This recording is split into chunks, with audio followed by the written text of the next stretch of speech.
देखिए, एफआईआर से तो हम डरते नहीं। अगर प्रशासन को लगता है कि एक एफआईआर करने से मैं अपने लोगों के साथ खड़ा होना छोड़ दूंगी।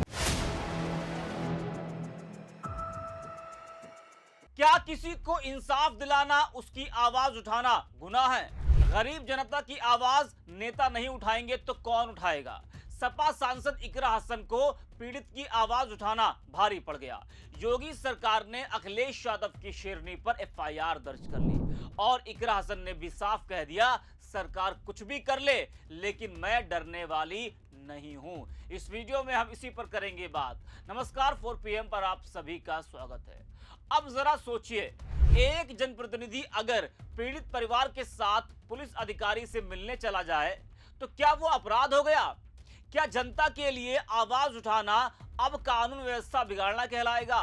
सवाल इसलिए क्योंकि मोनू कश्यप हत्याकांड को लेकर जब इकरा हसन पीड़ित परिवार के साथ सहारनपुर में डीआईजी ऑफिस पहुंची तो पूरा मामला अचानक कानून व्यवस्था का मुद्दा बना दिया गया। चक्का जाम का आरोप लगा, हंगामे की बात कही गई, इकरा हसन समेत कई लोगों को हिरासत में लिया गया, समर्थकों को जेल भेज दिया गया और आखिर में सांसद पर ही एफआईआर दर्ज कर ली गई। मतलब जो सवाल पूछेगा, जनता की आवाज उठाएगा, मजलूमों की आवाज उठाएगा तो उसे कानून का डर दिखाया जाएगा।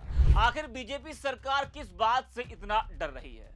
बीजेपी सरकार तो हमेशा सबका साथ सबका विकास का नारा देती है, लेकिन जमीन पर तस्वीर कुछ और दिखाई दे रही है। विपक्ष का आरोप है कि यूपी में अब प्रशासन का इस्तेमाल विपक्ष की आवाज दबाने के लिए हो रहा है। जो सरकार से सवाल करेगा उसके खिलाफ केस दर्ज होगा और जो पीड़ित के लिए बोलेगा उससे ही आरोपी बना दिया जाएगा।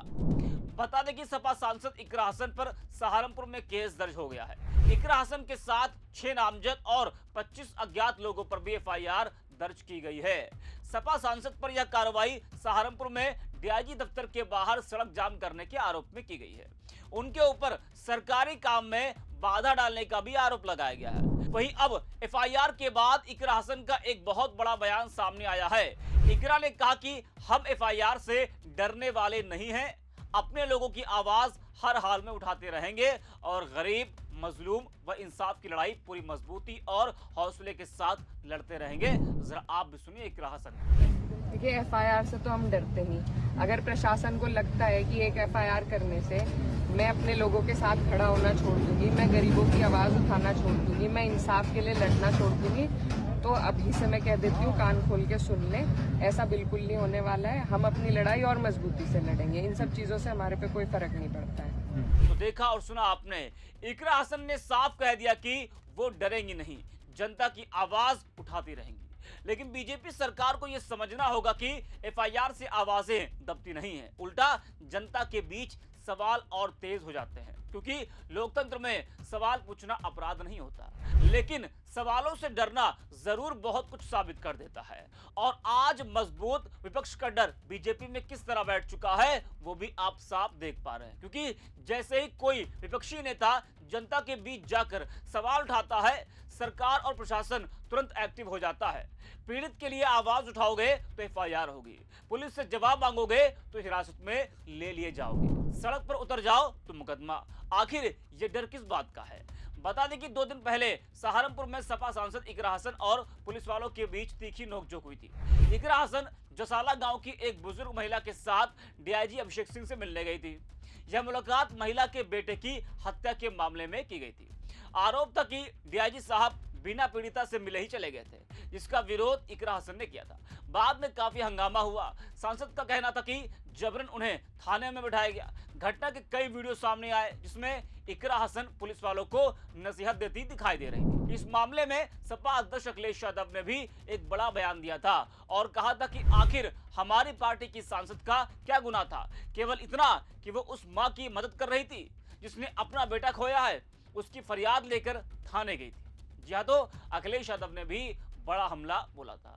वही अब उसी मामले में सांसद इकरा हसन समेत अन्य लोगों पर एफआईआर दर्ज होने से राजनीतिक हलकों में नई बहस चल गई है। विपक्ष इसे आवाज दबाने की कार्रवाई बता रहा है। तो इस वीडियो में इतना ही। आप देखते रहिए 4 PM। व्हाइट पट्टी के अंदर थे, आपकी पार्किंग पे, आपके गेट पे खड़ा होना भी गुनाह है। आपके गेट पे खड़ा होना भी गुनाह है। पीड़ित आपके पास फरियाद लेके आ सकता है या नहीं, आप ये बता दो। सभी कमजोर समझ रखा है आपने। क्या करोगे? गोली चला दोगे? फांसी दे दोगे? दो, हद कर दिए। तरीके से किसी को बात करना नहीं आता है। इस जनता की ही तनख्वाह मिलती है आपको। इनकी नौकरी पे हो आप, हम आपकी नौकरी पे नहीं है।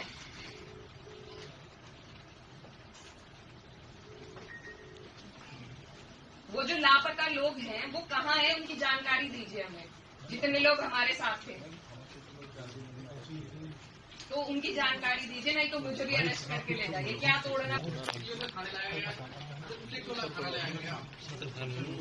पीड़ित की मां, पीड़ित का भाई, पीड़ित के और परिजन जो साथ थे, जो पैरोकार थे, उन्हें ये इंसाफ दे रहे हैं आप?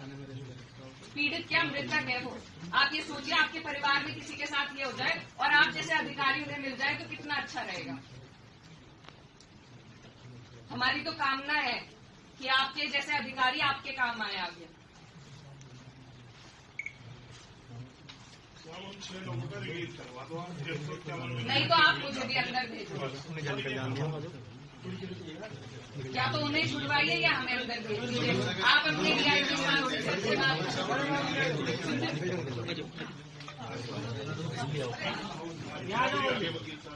आपकी तो इंसानियत मर चुकी है, हमारी नहीं मरी है। मुस्कुराइए मत, मुस्कुराइए मत। अरे उन्हें देख के मुस्कुरा रहे हैं आप, मुस्कुराइए मत। कोई नहीं जाएगा, बेच के दिखाइए। आपकी कोई भी नहीं जाएगा। इससे समझ की वजह से मामला हुआ, सारा खराब है। हद से बाहर मत होइए। चलो कोई नहीं, चले जाएंगे, कोई दिक्कत। में खड़े होकर एक ऐसी लड़ाई लड़ी कि कल को अगर आपके हमारे साथ, एक और बात मैं कहना चाहती हूँ कि ये किसी एक समाज की लड़ाई नहीं है। इसको राजनीति से भी जोड़ने की जरूरत नहीं है, किसी के वोट की लालच की भी बात नहीं है। बात यह